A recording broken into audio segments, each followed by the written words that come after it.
गोपियों को पूर्ण रूपेण मना किया है। एक बार प्रेम से बोलिए राधे राधे। आज राधे राधे नहीं बोला जा रहा है। अगर तुम राधे राधे सही बोलोगे तो जल्दी फ्री हो जाओगे, हाँ, और नहीं तो फिर वही समय राधे राधे। अरे आज और कल का ही तो दिन है।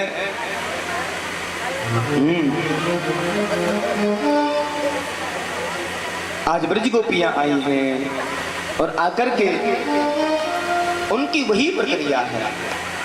भगवान चुप करके बैठ गए हैं, सभी वस्त्रों को उतार करके घाट पर रख दिए हैं और स्नान कंठ भर जल में लग्न हिलोल कर रहे हैं। काफी देर हो गई उदम करते करते, उदम कर रही है जल में। और ब्रज गोपी बोली, अरे बहन देर हो जाएगी, हमारी सासू ननदी लड़ेंगी हमसे, चलो जल्दी चलना है।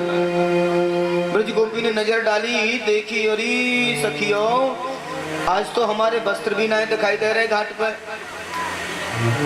वस्त्र दिखाई नहीं दिए, कंठ भर जल में खड़ी है, हमारे वस्त्रन को कौन ले गए? और निहार रही हैं, कोई दिखता नहीं है। श्री लाल जी मुरली के सहयोग से धीरे धीरे उन वस्त्रों को ले जाकर के कदम के पेड़ पर चढ़ गए हैं और उनको टांग दिया है। और गोपियां देख रही हैं, अरि को ले गयो चीर हमारे, जुलम कर डारे। अरि को ले गयो चीर हमारे, जुलम कर डारे। को ले गयो चीर हमारे,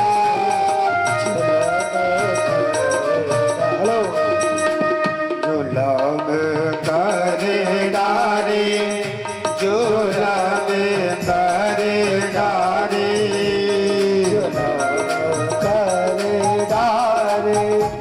जुलम कर डारे, अरे जुलम कर डारे, जुलम कर डारे,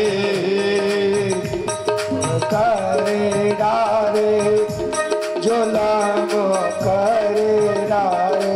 हरि को ले गयो चीर हमारे, जुलम कर डारे।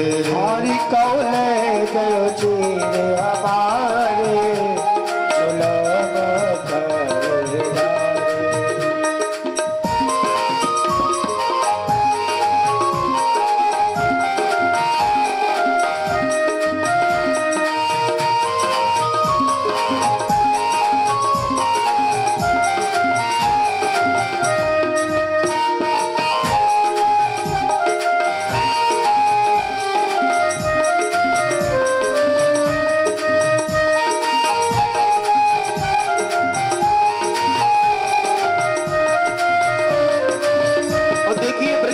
बार बार देखती हैं, यहाँ तो कोई नहीं है, ना कोई मानुष ना कोई बंदर, ना कोई नाम सो ना कोई बंदर, ना कोई मानुष ना कोई बंदर, ना कोई नाम सो ना कोई बंदर। हरि किसने बादर, अरे किसने बादर डारे मारे, जुलम कर डारे। हरि को ले गयो चीर हमारे, जुलम कर डारे। हरि को ले गयो चीर हमारे, जुलम कर डारे। हरि को ले गयो चीर हमारे, जुलम कर डारे।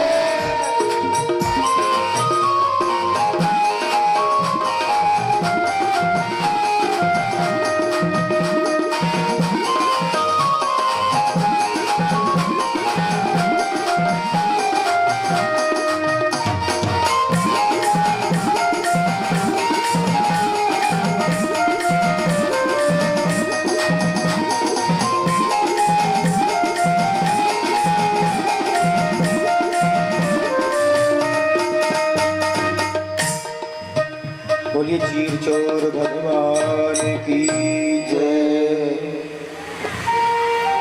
आज ब्रज गोपियां बिहार बिरह से देख रही हैं और उधर श्री लाल जी मुरली बजा रहे हैं। मुरली जैसे बजाई है, कैसा अद्भुत आनंद प्राप्त किया है। एक ब्रज गोपी ने कहा, अरे ब्रज गोपियों, हमें तो ऐसा लगा कि ये नंद को छोरा हमारे वस्त्रन को ले गए है। हाँ, देखा तो श्री लाल जी मुरली बजा रहे हैं, बैठे बैठे डाली पे, पेड़ की डाली पे ऊपर चढ़ गए और बैठे बैठे मुरली बजा रहे हैं। तो जो क्षत्रिय परिवार से थी ब्रज गोपियां अकड़ वाली, ये तो ध्यान दिया नहीं कि अब अकड़ से काम चलने वाला नहीं, अब तो निवेदन से चलेगा। कंठ पर जल में नग्न खड़ी हैं, निकल सकती नहीं, जा सकती नहीं, लेकिन अकड़ है। ए नंद के छोरा, ठीक है ना आएगा? कन्हैया जी बोले, बोल बो मैंने सिखाया तेरे मैया बापन ने, ऐसे ही बोले हमारे यहाँ तो। कन्हैया बोले, बात क्या है पहले ये बताओ। बोले, हमारे वस्त्र ने दे जा। कन्हैया बोले, तेने देखो का? अरे देखो ना, तो वस्त्र तो दिख रहे हैं हमें, ये टंग रहे हैं हमारे वस्त्र। कन्हैया बोले, ओ समझदार, ये तुम्हारे वस्त्र हैं? ब्रज गोपिया बोली, तो बोले, ये तो मेरे कदम के फूल हैं। ब्रज गोपी बोले, नीले पीले गुलाबी बैंगनी तरह तरह के लहंगा फरिया टंग रहे तो हैं। कन्हैया बोले, मेरे कदम पे ऐसे ही फूल आम है। तुम्हारा कदम कोई दुनिया से, बोले मेरा कदम दुनिया से निरालो है आज तो। हाँ, तुमने देखो किसी ने मुझे लाते हुए? ब्रज गोपी बोली, बात तो ठीक है, देखो तो ना। अब झूठ क्यों बोल रही हो? क्यों झूठ बोल रही हो? कुछ समझदार ब्रज गोपियां उनको डांटती हैं, ऐसे नहीं बोलते, प्यार से बात करो, अब ये मानेंगे ही तब। कुछ समझदार ब्रज गोपियां कहती हैं, लाल जी ये तो पागल है, इनको बोलना भी नहीं आता है, हम आपसे निवेदन कर रहे हैं। श्याम सुंदर ते दास्य कारवाम तबोदितम्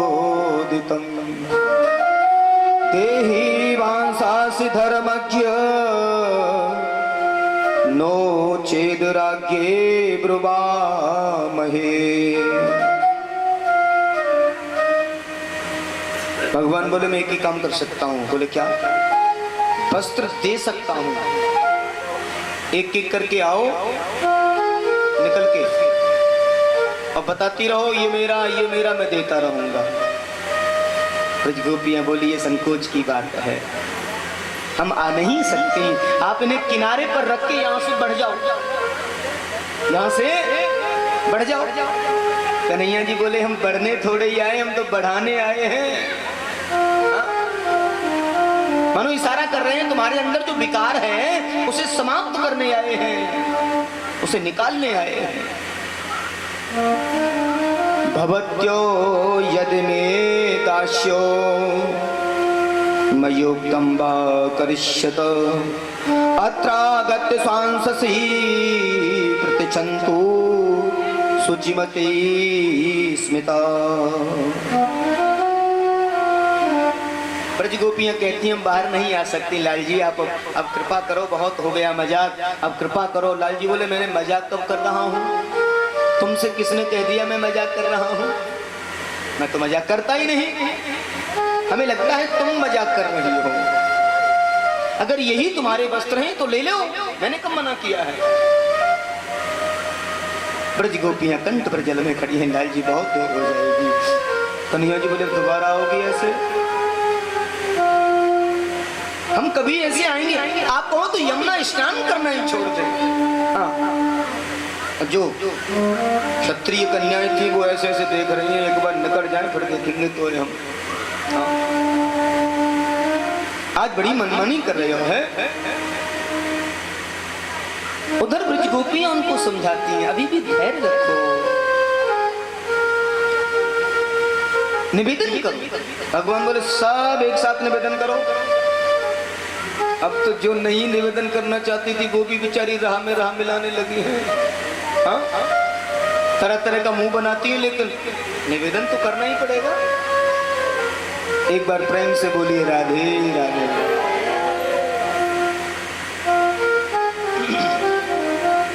और बार बार जब बोल रहे हैं तो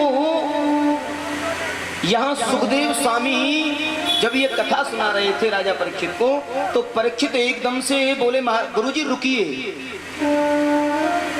ये कथा मेरी समझ में नहीं आ रही है। क्यों? बोले ये भी कोई कथा है बताओ? अरे बेचारी नग्न खड़ी है, ये तो वासनात्मक विषय है, हमें लगता है श्री ठाकुर जी की ये लीला ठीक नहीं है। और सुखदेव स्वामी बड़ी जोर से हंसने लगे, राजन इतना समय से कथा सुन रहे हो, तुम अभी तक समझ ही नहीं पाए? बोले गुरुवर मेरी समझ में नहीं आ रहा है, मुझे लगता है ये किसी कामी पुरुष की गाथा है, मुझे लगता है ये किसी कामी पुरुष की कथा है। राजा परीक्षित से सुखदेव स्वामी कहते हैं, राजन ये बिल्कुल गलत विचार है तुम्हारा, ये कामी पुरुष का लक्षण नहीं है। सबसे पहले तो हमें ये समझना होगा कि भगवान जिस समय चीर चुराए उस समय उनकी उम्र क्या थी। सबसे पहला जिस समय श्री लाल जी ने चीर चुराए उस समय श्री लाल जी 4.5 वर्ष के बताए, और 4.5 वर्ष का बालक क्या समझेगा स्त्री और पुरुष के भेद को? 4.5 वर्ष का बालक, और पूर्व काल में तो बताते थे कि 4-5 साल तक तो नेकर भी शायद नहीं पहनने का अवसर होता था, कटकाचनी आदि बांध दी और चलो जी, वस्त्र पहनने का भी कोई अवसर नहीं होता था। और 4.5 वर्ष के बच्चे के अंदर काम वासना भी नहीं हो सकती, ये निश्चित है, क्योंकि वो बाल रूप है। तो सबसे पहला जो हृदय में जो गलत भाव जगा है वो इससे दूर हो सकता है। उनकी उम्र क्या थी? दूसरा प्रश्न उठता है, समर्थकों ने उनको दोष गुसाई, रवि पावक सुरसर की नाई। ईश्वर तो सामर्थ्यवान है, उन्हें कोई दोष नहीं लग सकता है। तीसरा सबसे मूल विषय कि भगवान ने जो ब्रज गोपियों के चीर चुराए, अगर भगवान को दूषित करने का प्रयास किया जाता है, ईश्वर को कोई दूषित कर नहीं सकता, क्योंकि ईश्वर तो अथाह सागर का रूप है, उन्हें कभी कोई दूषित नहीं कर सकता। आप 250 ग्राम गंगा जल लाते हैं शुद्धिकरण के लिए, और उसे कोई अशुद्ध जानवर अगर स्पर्श कर ले, छू ले, तो वो 250 ग्राम जल अपवित्र हो सकता है। लेकिन वो पूरा ही गंगा जानवर, अपवित्र जानवर अगर गंगा में छलांग लगा दे संपूर्ण रूप से, तो क्या गंगा मैया को वो मैली कर सकता है, दूषित कर सकता है? कभी भी अपवित्र नहीं कर सकता है, और गंगा मैया कभी अपवित्र हो ही नहीं सकती हैं। ऐसे ही ईश्वर अथाह सागर का रूप है, जीव सूक्ष्म गंगा जल का रूप है, जो अपवित्र भी हो सकता है। चौथी बात,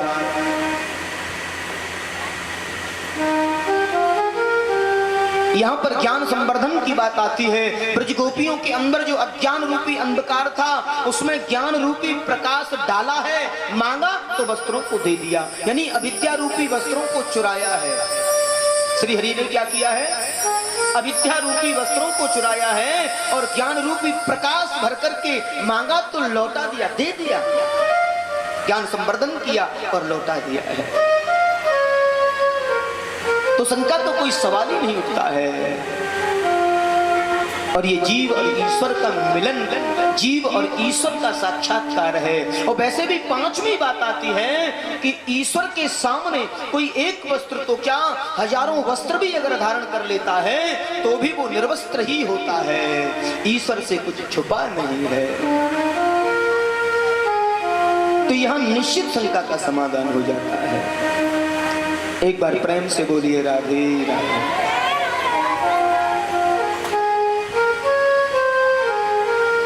आज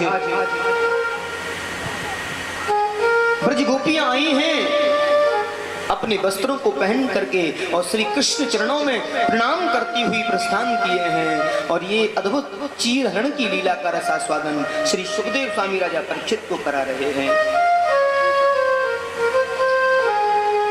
शरद पूर्णिमा की रात्रि के लिए आश्वस्त किया है ब्रज गोपियों को और कहते हैं आपके साथ और किशोरी जी के साथ मैं रास लीला करूंगा। राधा तत्व परम तत्व है, राधा नाम तो महान है, इसका स्मरण जहां होता है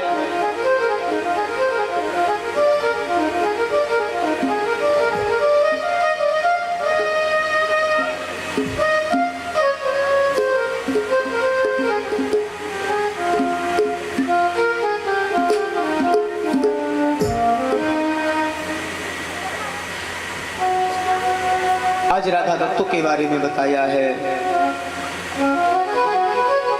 हम श्री राधे जू के बल अभिमानी बोले बल अभिमानी तेरे रहे मोहन रसिया बोले अटपटी हम श्री राधे जू के बल अभिमानी तेरे रहे मोहन रसिया बोले अटपटी बानी।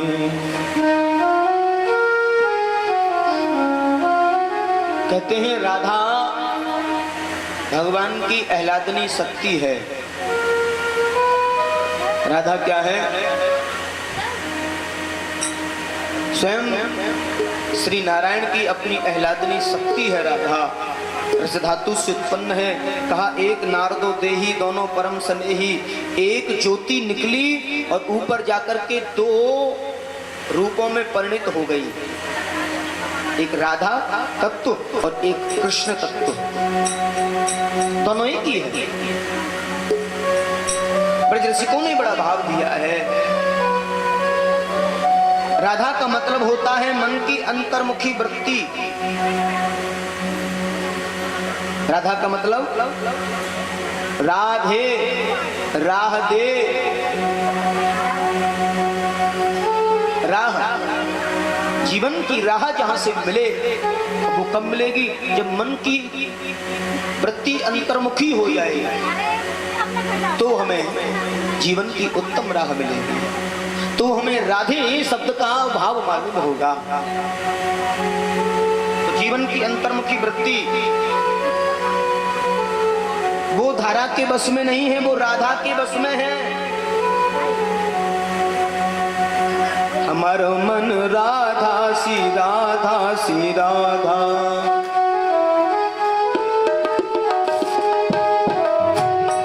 हमारो मन राधा सी राधा सी राधा, बरसाने वाली राधा राधा राधा राधा राधा,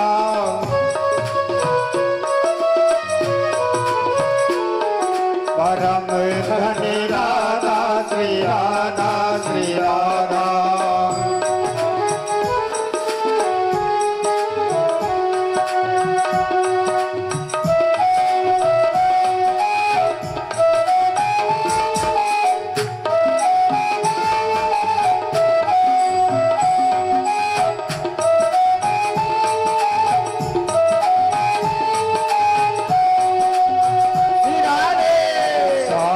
दुनिया है दीवानी राधा रानी आपकी,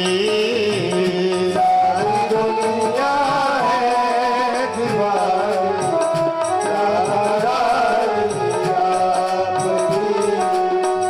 कौन है जिस पर नहीं है, कौन है जिस पर नहीं है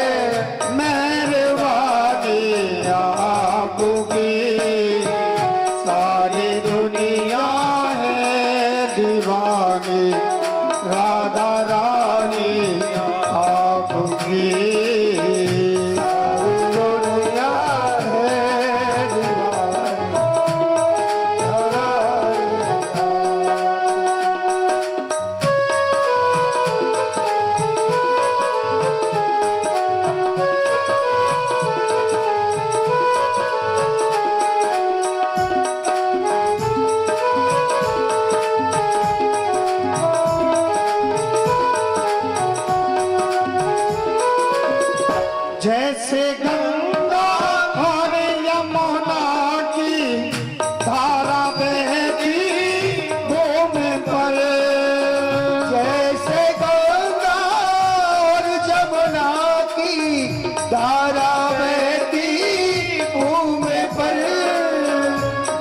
जैसे गंगा और यमुना की धारा बहती भूमि पर, वैसे ही बहती है ममता, वैसे ही बहती है ममता।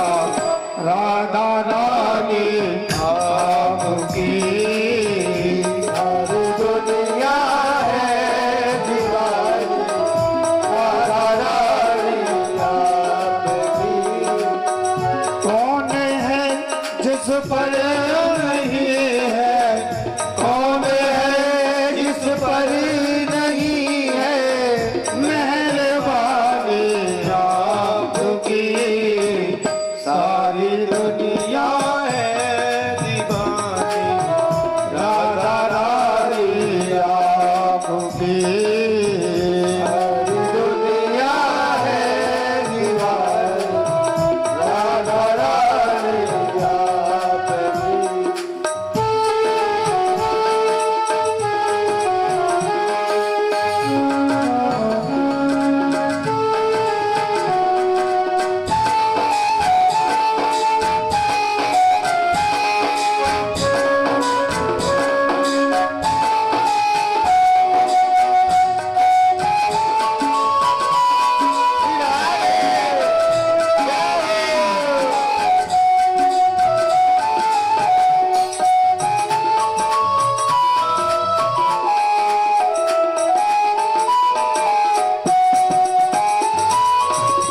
सारा जग है लेते चमन और इस चमन के फूल हम।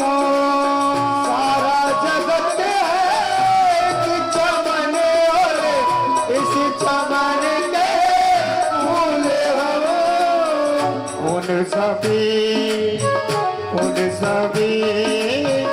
उन सभी फूलों में श्यामा हम निशानी आपकी।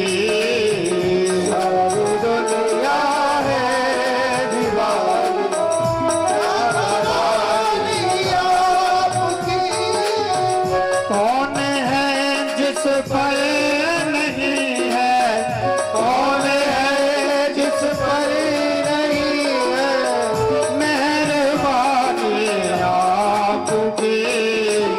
सारी दुनिया है दीवानी, राधा रानी आपकी।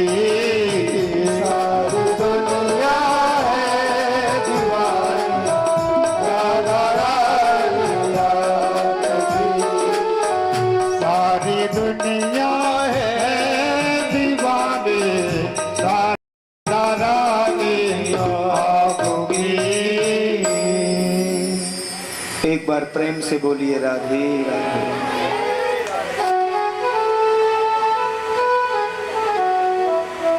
ऐसा श्री राधा नाम का अंतर्भाव आज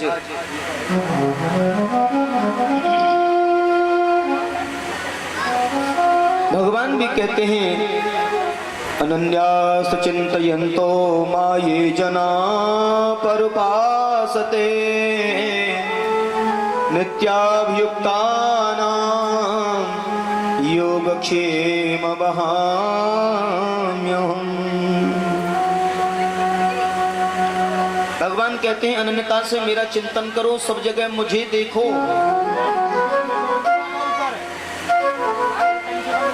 जो को राधा नाम सुमिर हैं, यशुमति नंदन पीछे फिर हैं। श्री राधा रानी के नाम में बड़ी सामर्थ्य बताई है और उसके नाम की जो महिमा है वो बड़ी आनंदमयी बताई है।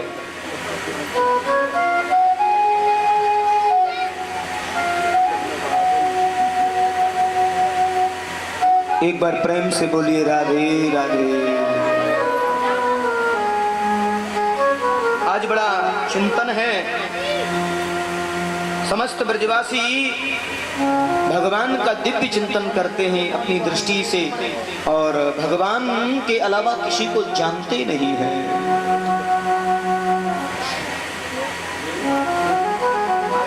एक भगत जी परिक्रमा करते थे श्री गिरिराज जी की, ब्रजजनों से मिलना हुआ। बोले श्री ठाकुर जी को आप जानते हैं? हरी साहब जानते हैं, हम तो उनके अनन्य भक्त हैं। और बातचीत करते करते आ रहे थे, अरे साहब हम तो उनके अनन्य भक्त हैं। बोले और भी तो भगवान के रूप हैं। बोले हाँ रूप तो है, लेकिन हम तो अनन्य भक्त हैं, माने अनन्य भक्त हैं भगवान के। अब एक ग्वारिया कोई गौचारण कर रहा था। बोले भगत जी, ग्वारिया बोलो बताओ। बोले आप श्री ठाकुर जी को जानते हो? ग्वारिया बोला हम तो ठाकुर जी के अलावा किसी को जानते ही नहीं है। ठाकुर जी के अलावा कोई और है भी क्या? एक अनपढ़ ग्वारिया कहता है कि श्री ठाकुर जी के अलावा कोई और है क्या? बोले ये भगत जी कह रहे हैं कि हम तो अनन्य भक्त हैं। अरे भैया तुम अनन्य भक्त हो, हम तो ठाकुर जी के अनन्य भक्त हैं, क्योंकि हम उसके अलावा किसी को जानते ही नहीं, केवल उसी को जानते हैं। अनन्य ममता विष्णोर ममता, ममता प्रेम संगता, यानी ब्रजजन के तो श्री ठाकुर जी ही हैं, सर्वस्व सब कुछ अपना माना हुआ है। गोविंद के सिवाय उनकी दृष्टि में कोई और हो ही नहीं सकता। ये होती है अनन्यता। उनके बगैर, उनके चिंतन के बगैर एक मिनट भी नहीं जा सकता। उन ब्रजजनों को इतने सरल मिल चुके हैं तो भटकने की कहीं गुंजाइश नहीं बचती है। जब जीव ऐसा मान लेता है श्री ठाकुर जी को, तो उसके मन का भटकाव थम जाता है, रुक जाता है। हमारे मन में भटकाव कब तक है पटाना जी? हमारे मन में भटकाव कब तक है? जब तक हम अनन्यता से श्री हरि से जुड़े नहीं हैं। और जिस दिन जुड़ गए अनन्यता से कि मेरा श्री हरि के अलावा मुझे किसी से कोई लेना देना नहीं है, मेरे तो वही है, उस दिन मन का भटकाव बिल्कुल समाप्त हो जाता है। एक बार प्रेम से बोलिए राधे राधे।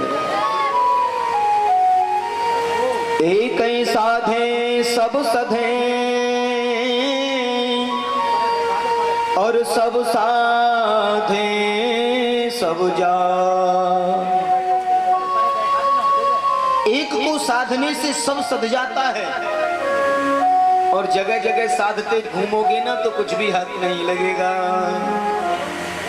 और हमारी वृत्ति कैसी हो गई है, हम जगह जगह देखते रहते हैं, कभी इसको पूजें कभी इसको पूजें, कभी वहां जाएं कभी यहां जाएं। अर्चन बंधन सबका रखिए, भाव रखिए, लेकिन निष्ठात्मक जो प्रेम है वो एक ही में रखिए। इसीलिए अनन्यता लाइए।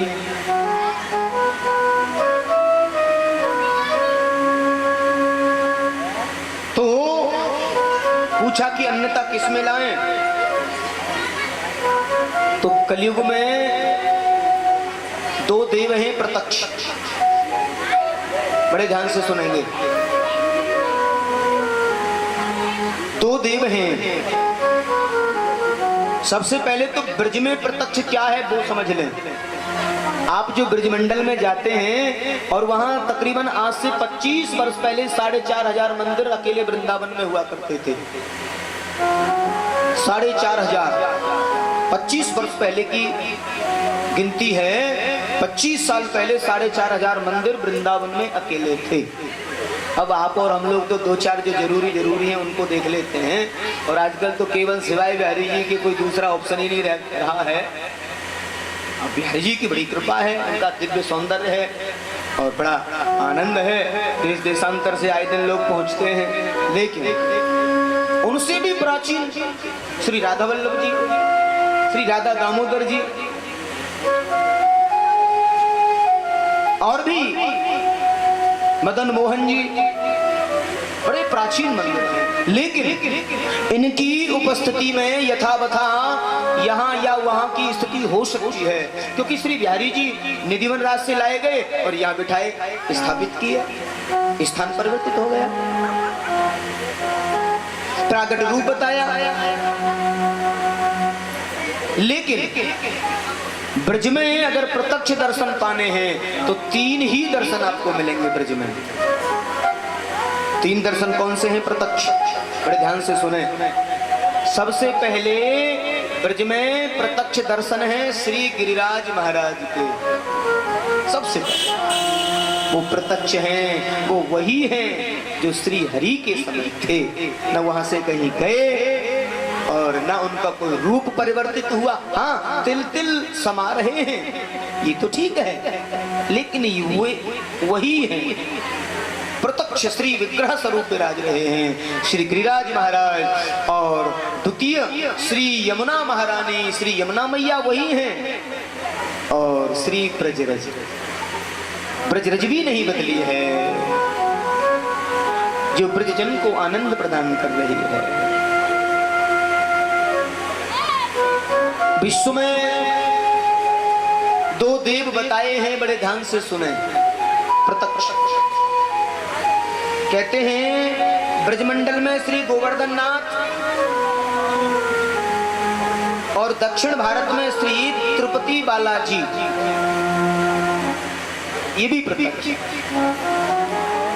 प्रागट्य रूप बताया है। बाकी तो बंधनीय अर्चनीय तो सब है, सबको बंधन किया जा सकता है। बोलिए श्री बालाजी महाराज की जय हो।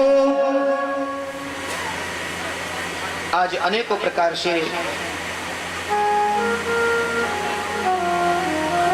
प्रणाम किया है और बड़ा भाव रखा है ब्रज के लिए, ब्रजजनों के लिए।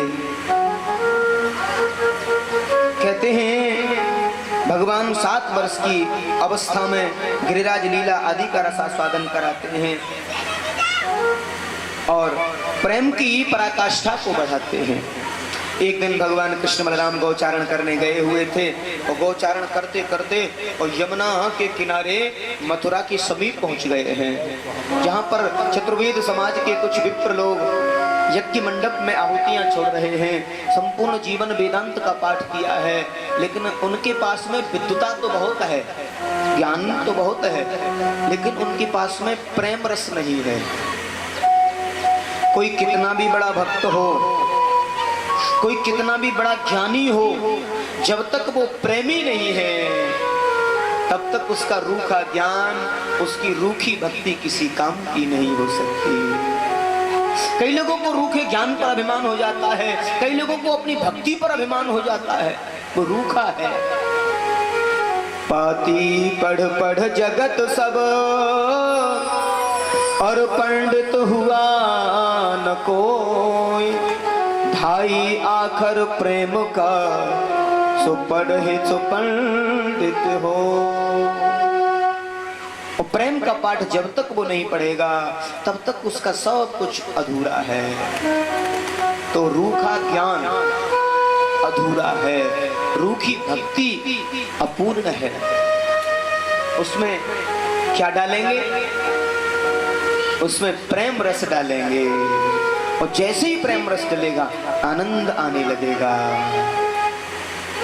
आनंद की अनुभूति होने लगेगी। और यही हुआ इन मथुरा के अभिमानी चतुर्वेदी विप्रों से। भगवान ने कहा भैया मुझे बड़ी जोर से भूख लग रही है हमें, और आज तो भूल गई मैया ने छाप भी नहीं रखा। रोजाना मैया बांध के रखती थी बेजर की रोटी, आज तो मैया भी भूल गई और हमें तो बड़ी जोर से भूख लग रही है। और ग्वारिया दोपहर में 2 बार खा ले बेचारे। हाँ, दौड़ते भागते हैं ना, भूख भी ज्यादा लगती है, दौड़ते भागते हैं। तो निवेदन किया है ब्रजरथ बोले लाल जी अब तो वृंदावन तो दूर है यहाँ से। बोले ये घाट दिख रहा है ना, विश्राम घाट, हम विश्राम कर रहे हैं, आप देखे आओ। वृक्ष के नीचे दोनों भैया विश्राम कर रहे हैं और वहां पहुंचे हैं तो वो पूरा जीवन यज्ञ कर्म करते जिनका निकल रहा था। और ब्रजग्वारिया जो है कमर कंधे पे ऐसे लठ रखा है, ऐसे मोछा लगा हुआ है, चढ़ा हुआ, निवेदन किया, प्रणाम किया, प्रणाम। अब उनकी वेशभूषा देखी है, ग्वारिया तो पैर यहाँ तक ब्रजरज में बिगड़ रहे हैं। अब जैसे देखा उन विप्रों ने, बोल तो सकते नहीं, यज्ञ में बैठे हैं, लेकिन अभिमान के गुरूर में हैं। कहां से आ गए? गांव के कुर्रू, ममार, ग्वारिया, मानो कहना चाहते हैं ब्रजवासी जो ग्वारिया हैं वो निवेदन कर रहे हैं, अरे महाराज आप नहीं समझ पा रहे हैं शायद, अरे कृष्ण बलराम आए हैं यहाँ से थोड़ी दूर, उन्हें बड़ी जोर से भूख लगी है। उन विप्रों ने एक भी बात नहीं, जाओ यहाँ से। कहां से आ गए?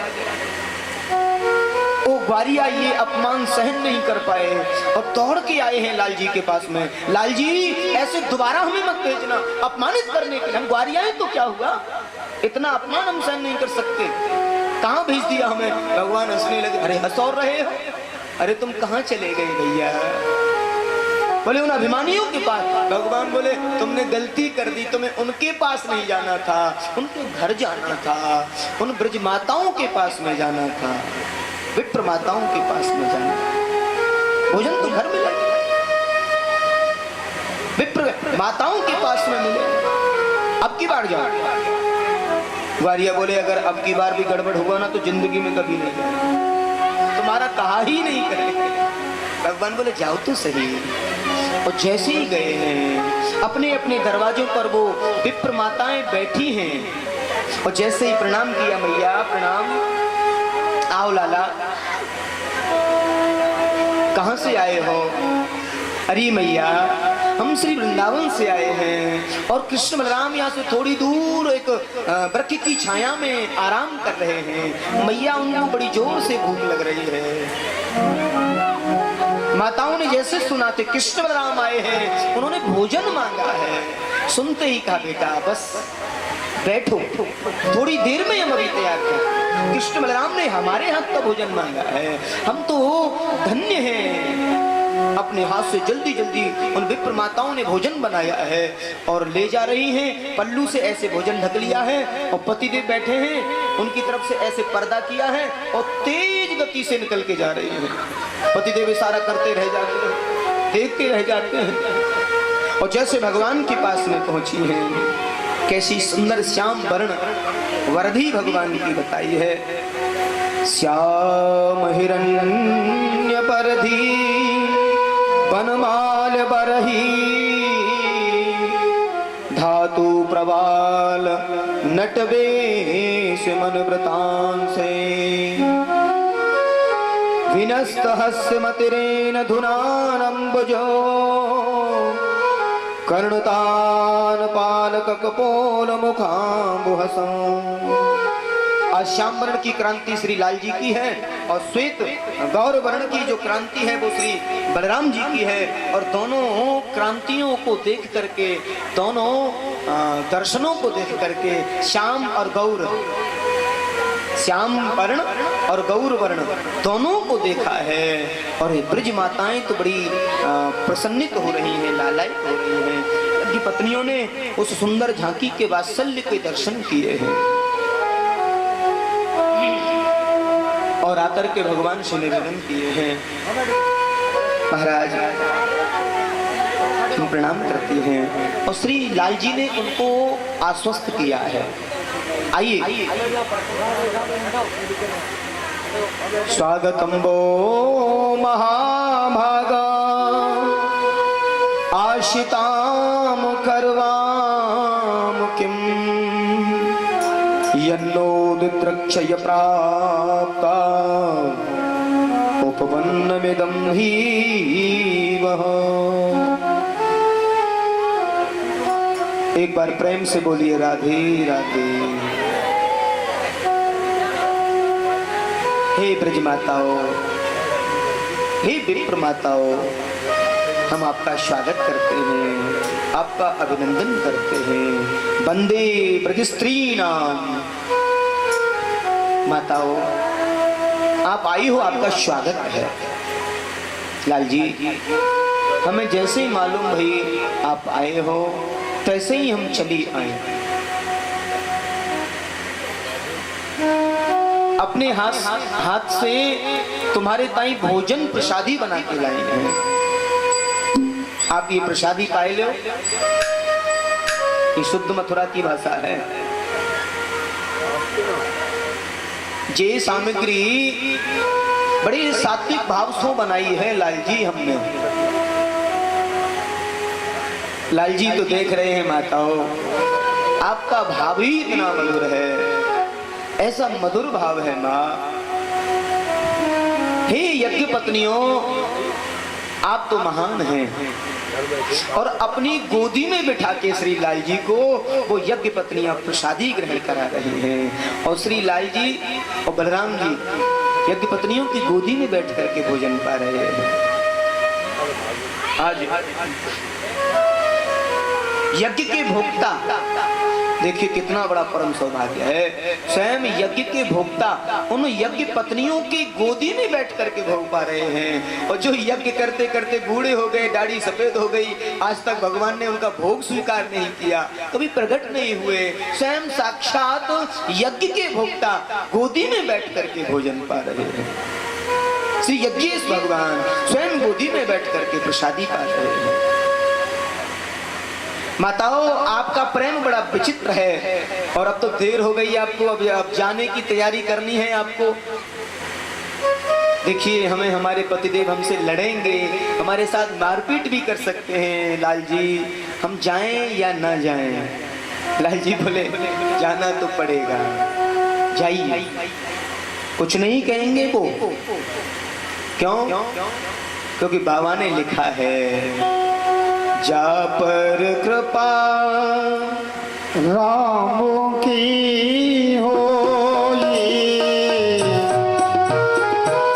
राम की होई, जा पर कृपा राम की होई, जा पर कृपा राम की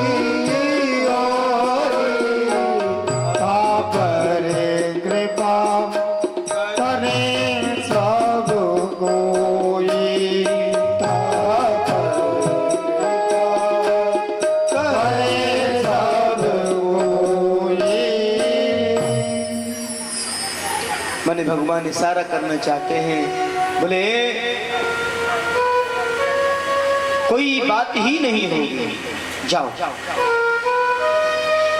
और जैसे ही जा रही थी, तीव्र गति से उन यज्ञ आचार्यों ने देखा श्री लाल जी के पास से आए हैं और बड़े भाव से निवेदन कर रहे हैं, हमसे बड़ी गलती हो गई देवियों, तुम तो दर्शन करके भी आई होंगी, हमारा जीवन निकल गया आज तक, उसके दर्शन नहीं कर पाए, हम समझ नहीं पाए अपने ज्ञान के अभिमान के सामने। हम तो ऐसे अभिमानी जो ठहरे हैं, उनके मन में बड़ी ग्लानि हो रही है। धिग जन्मम नर स्त्री विद्याधिगम बहुज्ञाता, धिग कुलम धिग क्रियादाचम, विमुखा ये त्वदोक्षजे। हमारे जीवन को धिक्कार है, हमारे जन्म को धिक्कार है। गोविंद से हम विमुख हो गए, हम गोविंद से नहीं मिल पाए। तुम धन्य हो, तुम महान हो। वो यज्ञ पत्नियां बार बार निवेदन करती हैं, ऐसा क्यों बोल रहे हो? बोले तुम महान हो, तुम कम से कम श्री लाल जी से मिलके आई हो, हमारा तो कुल ही धिक्कार है, हमारा जन्म धिक्कार है, हम समझ नहीं पाए। क्योंकि हमारे ऊपर ज्ञान का जो पुट लगा हुआ है, और ज्ञान के पुट में अभिमान लगा हुआ है, अभिमान रूपी परत चढ़ी हुई है, और आपके मिलन के प्रभाव से हमारे अभिमान रूपी परत अब हट रही है। हम जानते हैं कोई कितना भी बड़ा ज्ञानी हो, कितना भी बड़ा कोई भक्त हो, जब तक उस पर प्रेम की परत नहीं चढ़ेगी तब तक वो अधूरा माना है। तो प्रेमी होना चाहिए, रसिक होना चाहिए। भगवत रसिक रसिक की बातें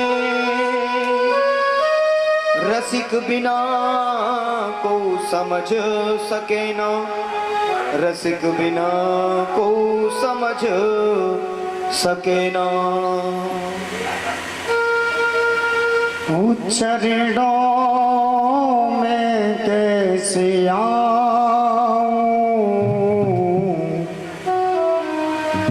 हे प्रभु मुझे बता दो, हे प्रभु मुझे बता दो। चरणों में कैसे आऊं, हे प्रभु मुझे बता दो। चरणों में कैसे आऊं, हे प्रभु मुझे बता दो, हे प्रभु मुझे बता दो। चरणों में कैसे आऊं, माया के बंधनों से, माया के बंधनों से मैं मुक्ति कैसे पाऊं, हे प्रभु मुझे बता दो, हे प्रभु मुझे बता दो। चरणों में कैसे आऊं, माया के बंधनों से, माया के बंधनों से मैं मुक्ति कैसे पाऊं, हे प्रभु मुझे बता दो।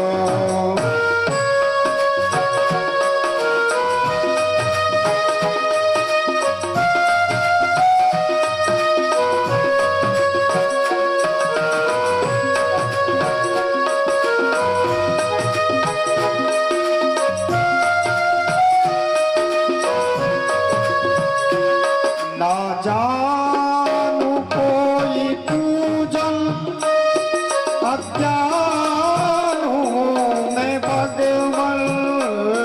ना जानू कोई पूजन, अज्ञान हूँ मैं भगवन।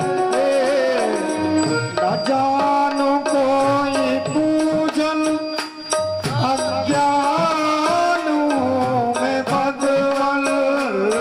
राजान कोई पूजे, अज्ञान हूँ मैं भगवन। माया के बंधनों से, माया के बंधनों से मैं मुक्ति कैसे पाऊं, हे प्रभु मुझे बता दो, हे प्रभु मुझे बता दो। चरणों में कैसे आऊं, हे प्रभु मुझे बता दो।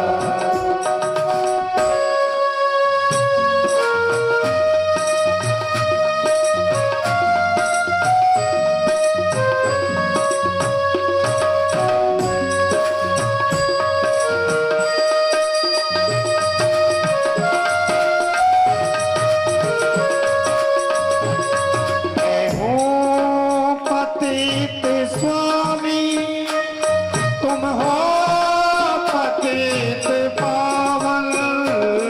मैं हूँ पतित स्वामी, तुम हो पतित पावन। मैं हूँ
अच्छा हूँ या बुरा हूँ, जैसा भी हो तुम्हारा।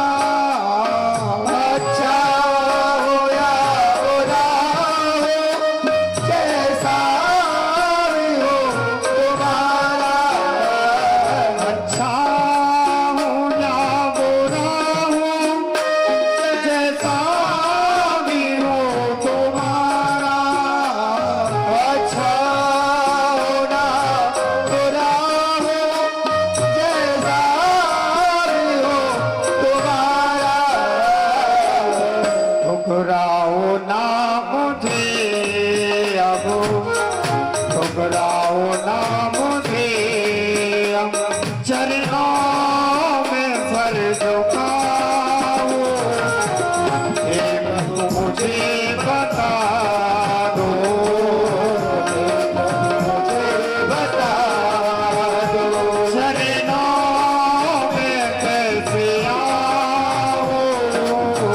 हे प्रभु मुझे बता दो।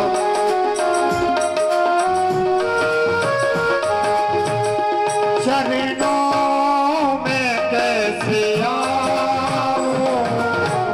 माया के बंधनों से, माया के बंधनों से मैं मुक्ति कैसे पाऊं।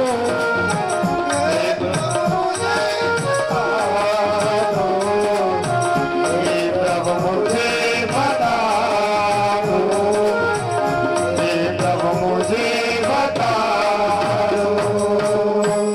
श्री वृंदावन बिहारी लाल की जय हो। एक बार प्रेम से बोलिए राधे राधे।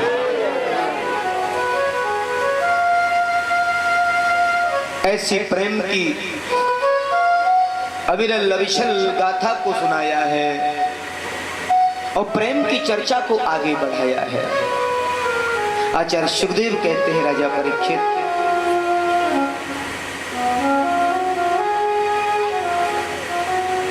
भगवान अपने ब्रजवासियों को स्वप्नवत वैकुंठ दर्शन कराते हैं।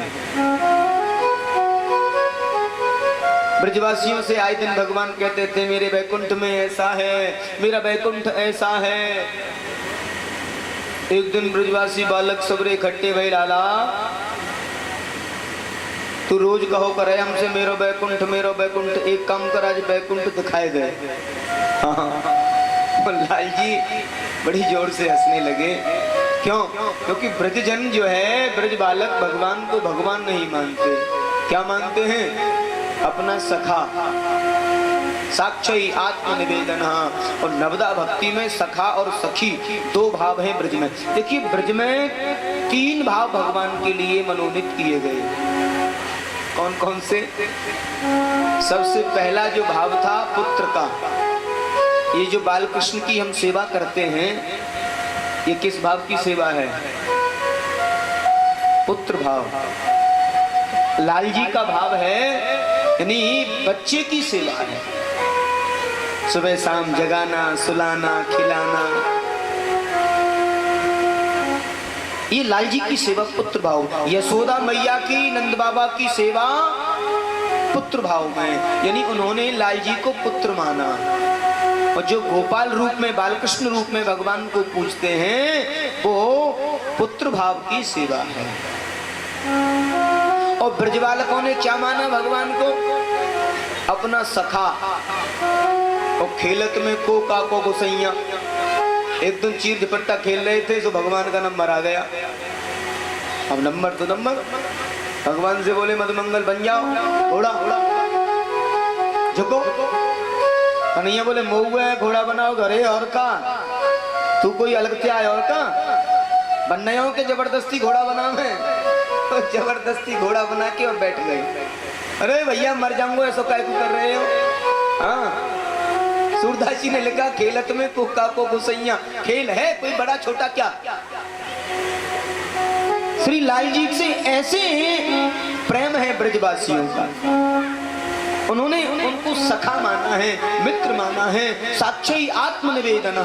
और सखा का जो भाव है वो बड़ा गहरा भाव होता है। वो गहरी उभरी जो भी बातें ना सखा भाव में बातचीत हो जाती है। मित्र भाव एक ऐसा भाव होता है, कितनी भी गहरी से गहरी बात हो वो बात हो जाएगी, आपस में चर्चा कर लेंगे। अरे तुम तो हमारे मित्र हो, तुमसे क्या छुपाना है। हा? तो मित्रता का भाव ब्रजजनों का, ब्रजवासियों का भगवान के साथ में रहा। ये सौभाग्य किसे मिला? ब्रजजनों को। और ब्रजजन आज भी श्री लाल जी को मित्र भाव में ही मानते हैं। कभी कभी ब्रजवासी ब्रजजन जो बैठे होते हैं श्री लाल जी के समक्ष और किसी बात की कोई त्रुटि हो जाती है तो 4 बार गारी और सुनाते हैं लाल जी को, कई बार। क्यों? क्योंकि वो अपना सखा मानते हैं श्री लाल जी को, और सखा भाव में ये सब प्रेम का प्रतीक है। सखियों ने भगवान को सखा भाव में माना है, गोपी भाव में माना है। गोपी भाव सर्वोलंकृत भाव है। गौ माने इंद्री, पी माने पीना। इंद्रियों से कृष्ण रस का जो पान करे वो गोपी। ब्रज गोपियों ने, ब्रजबालाओं ने भगवान को गोपी भाव में माना है, और बड़ा उत्तम भाव है गोपी भाव।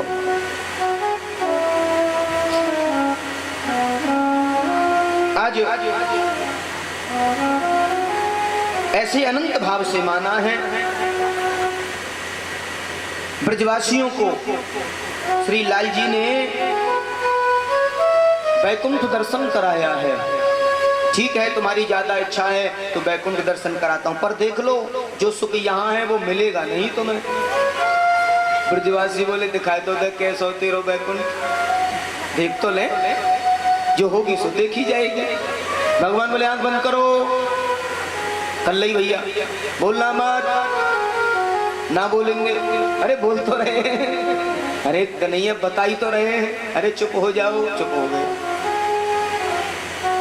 शांत मन किया और एकदम से जैसे बोले आंखें खोलो, और जैसे आंखें खोली अरे देखा तो बड़े बड़े देवज्ञ वेदज्ञ और बड़े बड़े राजा महाराजा सब लाइन में लगे हुए हैं, बड़ी लंबी कतार है। इंद्र जी और महाराज चंद्र जी और सूरज जी सब लाइन में लगे हुए हैं। ब्रजवासी बोले बहुत दूर आसन दिख रहा है श्री लाल जी का, और छत्रभुज रूप धारण किए बैठे। अरे छोड़ा, अरे लगे तो कन्हैया सो ये मोड़े थे, पर कुछ गड़बड़ी सी लग रही है कि हाथ कहाँ से आएंगे ये, और 2 हाथ, अरे 2 हाथ मारो, ये तो 4 हाथ कैसे है गया कि। अब देखो ब्रजवासी तो बालक तो ब्रजवासी, अरे कन्हैया, अरे ना, अरे तू हमारी सुन ले। और लाल जी तो सेवा में है, किसी का कोई कार्य है उसमें लगे हुए हैं। कोई देवता महाराज हमारी ये फाइल देखिए, हमारा ये कार्य देखिए, और उनके पास समय कहाँ है, वो चिल्ला रहे खड़े खड़े। ब्रजवासी बालक है, बाल है, और उनके लिए वो राजा थोड़ा ही है। इंद्र थे बराबर में, अरे भाई क्या बोल रहे हो, थोड़ा शांति रखिए, शांति रखिए। अरे हम तो थोड़ी बोल रहे हैं, अपने यार से बोल रहे हैं, हम तो जो है हमारा सखा है कृष्ण, हमारा मित्र। अरे ये कहां से आ गए? देवर्षि नारद आए, अरे देखियो तो नहीं बाबा, ये वृंदावन में डोल तो बहुत, देखो जीव नहीं आएगो। हाँ? अरे बाबा तू कहां से आएगो? हम तू आए फंसे हो यहाँ। नारद जी बोले बैकुंठ में फंसने का क्या मतलब, यहाँ तो कोई पुण्य भागी, कोई पुण्य प्रतापी आते हैं, तुम बोल क्या रहे हो? अरे ले, अरे हमें मिलना है भैया।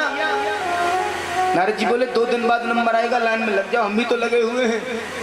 ब्रजवासी तो ब्रजवासी अभी मुंबई में कथा चल रही थी, और भूपेंद्र भाई पांड्या जी की कथा थी, तो वहां प्रश्न किया गया कि ब्रजवासियों का स्वभाव कैसा होता है। तो पांड्या जी हंसते हुए बोले कि ब्रजवासी नो बांदर नो एक स्वभाव है। गुजराती में यानी ब्रजवासी और बंदर दोनों का एक स्वभाव होता है, उनका कोई पता नहीं कब छलांग लगा दे इधर कब इधर, कोई पता नहीं। हाँ। तो अब तो इधर छलांग उधर छलांग, कभी इंद्र की कंधा पे जाके हाथ रख दें, कभी किसी की कंधा पे, और उचकना चाहें और आवाज लगाएं और सुने ही नहीं।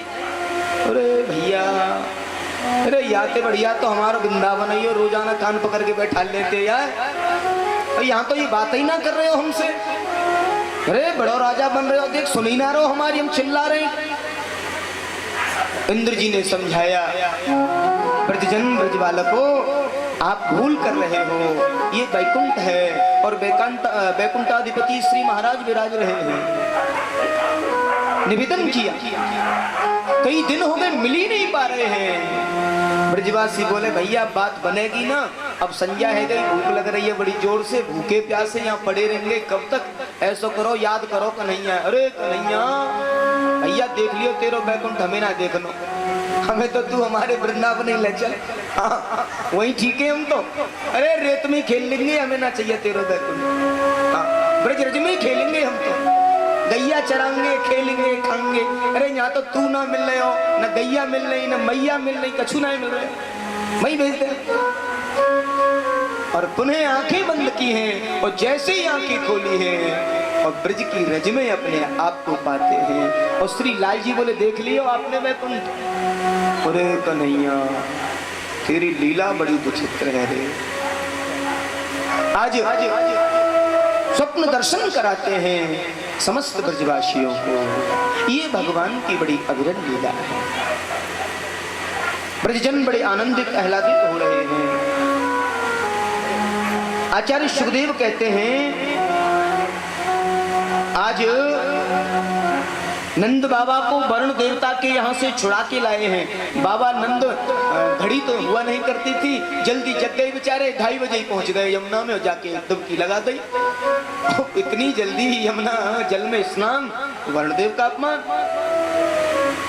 बाबा बेचारे समय देख नहीं पाए, बोले है गए भोर, चलो 2:30 बजे जाके जैसे डुबकी लगाई, वरुण देव ने कहा ये कौन है, हलचल हो रही है अभी जल में, पकड़ के लाइए। और सो बाबा को पकड़ के ले जा रहे हैं। बाबा ने खूब कही, अरे भैया मैं तो नंदलाल को पिता हूँ, मैं कृष्ण का पिता हूँ, खूब परिचय दिया, माने नहीं। चलिए वरुण लोग ले गए हैं। एकादशी का ही दिन था, मैया को बड़ी चिंता, भाई लाला तेरे बाबा नहीं आए, देख आज तो एकादशी है। हा? भगवान ने ध्यान दिया, ओहो मेरे बाबा को वरुण देवता ने अपने यहाँ बैठा रखा है। स्वयं श्री ठाकुर जी गए हैं वरुण लोक में, और जैसे ही श्री लाल जी पहुंचे हैं वरुण देवता साष्टांग लेट गए हैं। नंद बाबा विचार करते हैं, मेरे लाल इसने मुझे कितना देर से यहाँ विलंब से बिठा रखा है और बड़ी बड़ी बातें कर रहा था, और मैंने इसको बार बार तेरे बारे में बताया, ये माना ही नहीं। श्री ठाकुर जी को पाकर के वरुणदेव निवेदन करते हैं, मेरे से गलती हो गई, प्रभु मुझे क्षमा करें, अगर मैं ये गलती नहीं करता तो आप मुझे दर्शन देने नहीं आते, मेरे जैसे अपराधी को शायद आप क्षमा करेंगे।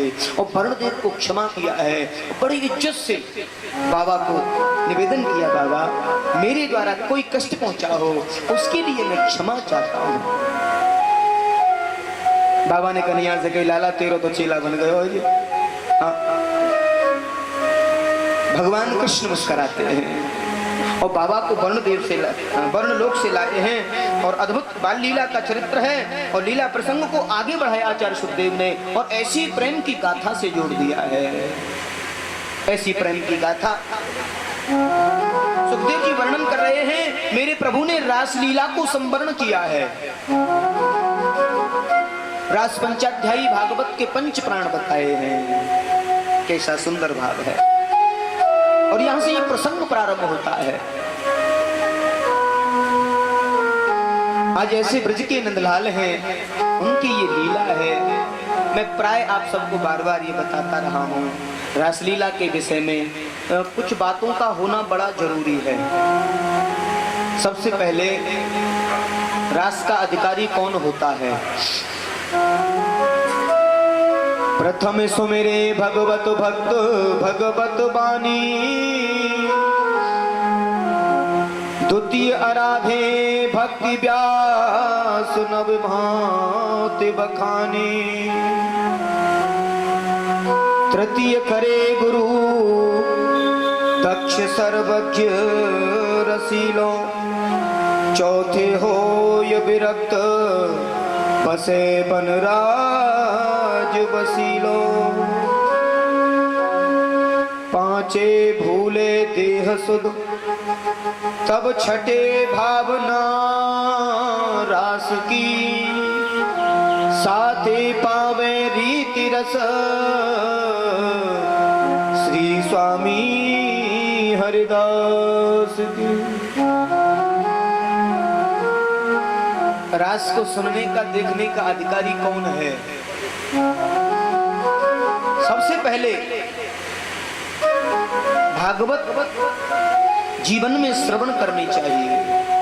प्रथम सुमेरे भागवत भक्त भगवत वाणी, जो भक्तों की वाणी भागवत है उसे जीवन में सुने, वो अधिकारी बनता है। तुतीय आराधे व्यास भक्ति नव भांति बखानी। द्वितीय जो नवदा भक्ति है, नव प्रकार से जो भक्ति की जाती है उसको जानने का प्रयास किया जाए और उस प्रकार से भक्ति की जाए। और तीसरा नंबर दिया है तृतीय करे गुरु दक्ष सर्वज्ञ रसीलो। जीवन में सदगुरु का होना बड़ा जरूरी है, गुरु का होना बहुत जरूरी है। कहते हैं जिसके जीवन में गुरु नहीं उसका जीवन, खटाना जी, जिसके जीवन में गुरु नहीं उसका जीवन शुरू नहीं, उसका जीवन अधूरा बताया है। गुरु के बगैर जीवन अधूरा बताया है। तो जीवन में गुरु का होना अनिवार्य है। हमारे जीवन के अंधकार को जो निकाले और प्रकाश भर दे, ऐसे सदगुरु का होना बड़ा जरूरी है। गुरु भी कैसा हो? रूह का ज्ञानी भी ना हो, बैरागी बाबा हो, कहीं ले जाए घर से, वो भी गुरु ठीक नहीं। आ जाओ आश्रम में, छोड़ाओ सब बाल बच्चे में, ऐसे भी गुरु ठीक नहीं है। गुरु कौन से ठीक हैं? घर रहो, घर पर रहो, बाल बच्चों में रहो और भगवत भजन करो, वो गुरु। गुरु क्यों ऐसा बताया? बोले गुरु दक्ष हो, सर्वज्ञ हो, रसिक हो, ज्ञानी भी हो, ज्ञाता भी हो और सब प्रकार से जानने वाला हो और रसिक भी हो। रूखा ज्ञानी बैरागी बाबा भी काम नहीं करेगा, दूर दूर। रूखा रसिकता नहीं है, प्रेम नहीं है। ऐसा नहीं करते, ऐसा करते हैं, ऐसा नहीं करना चाहिए। अरे भैया ग्रस्त में है, जो अच्छे से अच्छा हो जाए वो ठीक है, नहीं हो पाए वो क्षमा योग्य है। ग्रस्त जीवन सबसे बड़ा आश्रम बताया है। किसी भी संत का आश्रम, किसी भी महात्मा का आश्रय, कोई भी वानप्रस्थ संन्यास ग्रस्त आश्रम से बढ़कर के नहीं बताया है। और ग्रस्त में रह करके, मानो मेरा कहने का भाव, ग्रस्त में भी रहने का समय सांसारिक व्यवस्थाओं को पूर्ण पाएं। वो व्यवस्थाएं कब तक की हैं? जो बाल बच्चे हैं, जो परिवार के लोग हैं, उनके कर्तव्य पूर्ण हों। यानी हमारे बाल बच्चों का शादी विवाह हो जाए, सब अपना अपना गृहस्थी बना लें, उसके बाद में हमारी वृत्ति प्रारंभ हो जाए। कई लोग तो उसके बाद में भी लगे रहते हैं। देखियो बाबा ने एक बड़े छोरा क्यों साल है गए भाई, कोई छोरा छापरे की सल नहीं पड़ी। अरे भले आदमी, श्री हरि की जो इच्छा होगी वो होगा। तुम्हारी कर्तव्य निष्ठा यहाँ तक थी, वो हाँ मन है, ईश्वर की इच्छा है, श्री हरि की इच्छा है। चलो ठाकुर जी ने नाती दे भी दिया तो बड़ा हो गया। अरे या को ब्याह करके ही चलो जाऊंगो भजन करवे, हाँ कचुआए को सो देख लूंगो। तो नाती का विवाह हो गया। अब और बाबा चिंता है गई, एक पंक्ति है जाए तो नशे नहीं तैयार है जाए। हाँ बड़ो नाती